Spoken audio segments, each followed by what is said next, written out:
del déglu del xool Feeling Dakar site bi lay jox information yu leer Feeling Dakar yaa ngi Feeling Dakar di nga am info yu leer ci people et sport politique Feeling Dakar yaa ngi fi. Dire au peuple sénégalais. lu may wax rek mooy on réclame justice. Et ce que je vais demander à l'Assemblée nationale bu nga xam ne bu ñu war a mettre en place je demande à l'Assemblée une fois installée de demander une enquête parlementaire immédiate parce qu'on ne peut plus accepter au Sénégal que des gens soient arrêtés, torturés et puis assassinés. C'est juste les mots que j'ai à dire et maa ngi profité di jaale la famille Mancabou et l'ensemble du peuple sénégalais. Merci. ba léegi am na ñoo xamante ne ñu ngi ci prison bokk na ci Amidia ba léegi ban nouvelle ngeen am ci ñoom ñëpp bokk parti Pastef. lu may wax ci loolu bëgguma ci prononcer parce que tey bés bi moo tax dans des jours à venir nous on va y prononcer mais pour le moment on est en deuil. Respectons vraiment le repos de l'âme de François Mancabou. Merci beaucoup. Soit faite sur les circonstances de son décès et que les auteurs rendent des comptes. Oui, il est quand même entré en bonne santé au commissariat. Il est inacceptable qu'il sorte dans un brancard. Oui. La famille veut justice et justice doit se faire. Oui. Que justice soit faite. Absolument. Que justice soit faite. Voilà. Le fait que ñu accusé ko de terroriste te ci ay jamono passé nekkoon na fi. Pour le moment, il n'y a aucune preuve matérielle que l'État a apportée pour le lier au terrorisme. Pour les autres, on nous a parlé d'appels téléphoniques, de l'argent qui a été envoyé. Pour lui, on nous a rien dit comme preuve matérielle pouvant le lier à une entreprise terroriste. Mais moom laale woon na ci état parce que nekkoon na garde rapproché ki nga xamante ne mooy suñu ancien ministre de. Oui, ça n'a rien à voir. Être garde du corps, c'est un métier. C'est pas parce qu'on est garde du corps qu'on doit être soupçonné d'être terroriste. Il faut que la vérité soit établie.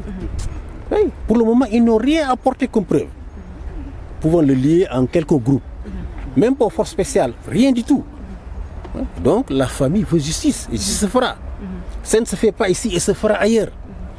On est dans le domaine de la torture, il y a ce qu'on appelle la compétence universelle. Si au Sénégal, l'État ne rend pas justice à la famille, les membres de la famille qui sont en France et partout ailleurs dans le monde peuvent porter plainte. Et les auteurs seront poursuivis. Voilà. amul lu muy tiit amul lu muy ragal waaw lépp loo xamante ne nag nit ki jël nañ ko di ko def ci moom na doon loo xamante ne doon lu leer mais France ñun ñi nga xam ne dund nañu ak moom di demalante ak moom di duggante ak moom ñun xam nañ kan mooy François Mancabou suñu classe maanaam vous rejetez les titres de terrorisme boo xamante ne boobu lañ koy ji loolu amul man maa ko wax amul ci benn amul ci ñaar François faalewul luy loolu moom li mu am ëpp na ay affaire de terrorisme ak yooyu noonu waaw ngor la te moom dépassé na loolu man maa ne loolu François bokku ci waaw. denc nañ ba pare jamono ji nga xamante ni rek ñu ngi si biir cimetière bi. naka ngeen lan ngeen jël ci am non sentir nañ lu métti comme lépp képp ku am lu la métti ñun ñi nga xam ne ay classe am la 93 bi ñëpp ñu ngi fii ñu bokk ak ay mbokkam métti bi.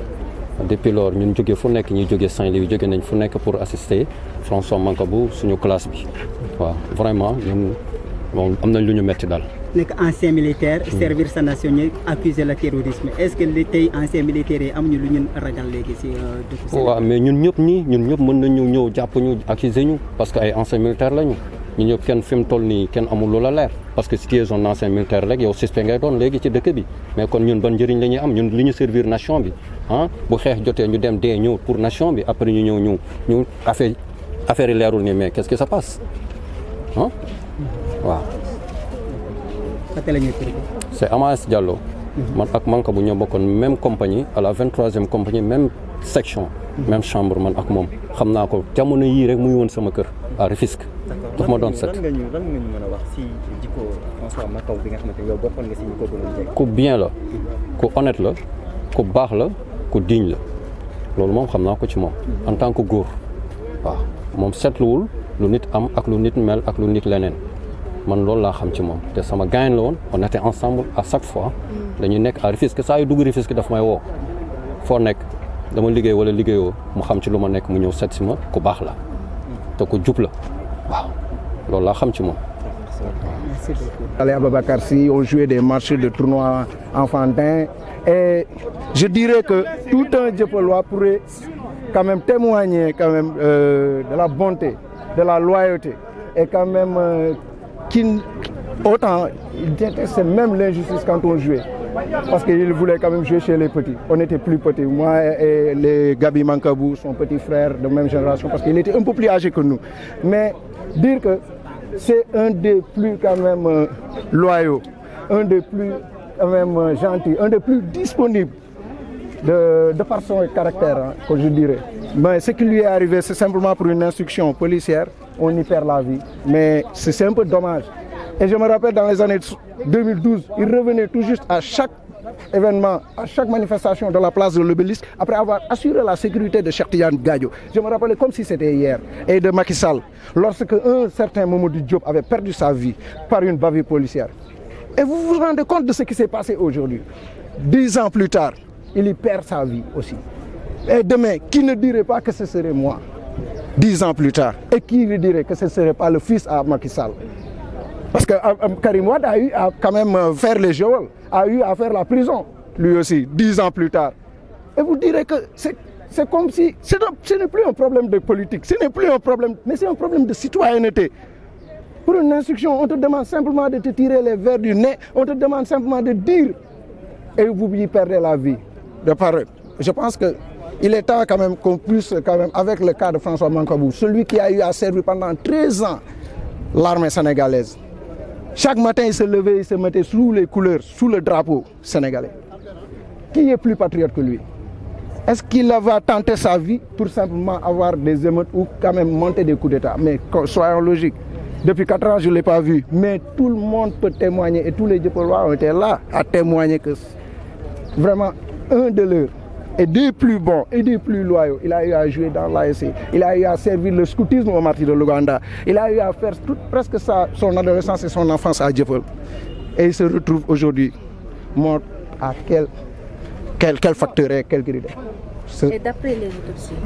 D'après les autopsies, là, je ne me prononcerai pas parce que j'ai été voisin, petit frère et j'ai été quand même un parent, presque on dirait, de longue date. Parce que je ne fais pas partie de la famille Mancabou, mais quand même on a eu à vivre presque une trentaine d'années. D'après l'autopsie, je pense que là, ce serait beaucoup plus adéquat que vous en parliez avec les avocats.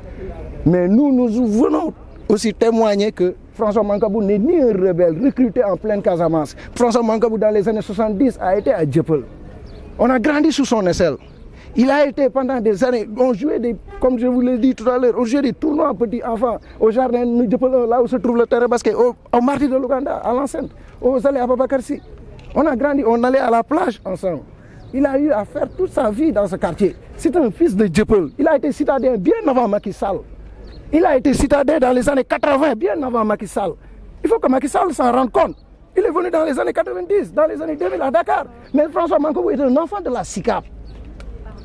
Il faut quand même, pour simplement une interrogation, une simple instruction policière, on y perd sa vie. Et 10 ans plus tôt, Mamadou Diop y perdait sa vie. Et lui, François Mancabou, assurait la sécurité de Macky Sall et de Cheikh Tidiane Gadio lorsqu'il y avait les manifestations à la place de l'Obélisque.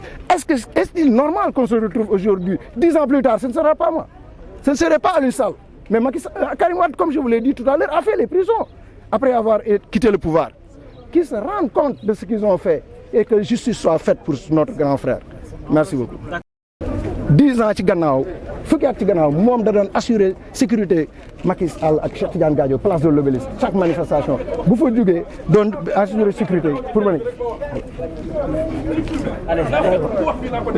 kaay wax li ci am dañu bëgg ni grand bi ku baax la ku yaru la dañu ku ñu jàppale la mais 10 ans plus tard mën na demande pour instruction policière nga dee nga yàq sa life pour loolu xam nga loolu dafa metti kon nañu xoolaat bu baax liñ def li ci am nag ay autopsie ay yooyu famille bi ak avocat yi ngeen koy laaj ñoom ñoo ci gën a mën a prononcer wu. Mais la liste continue.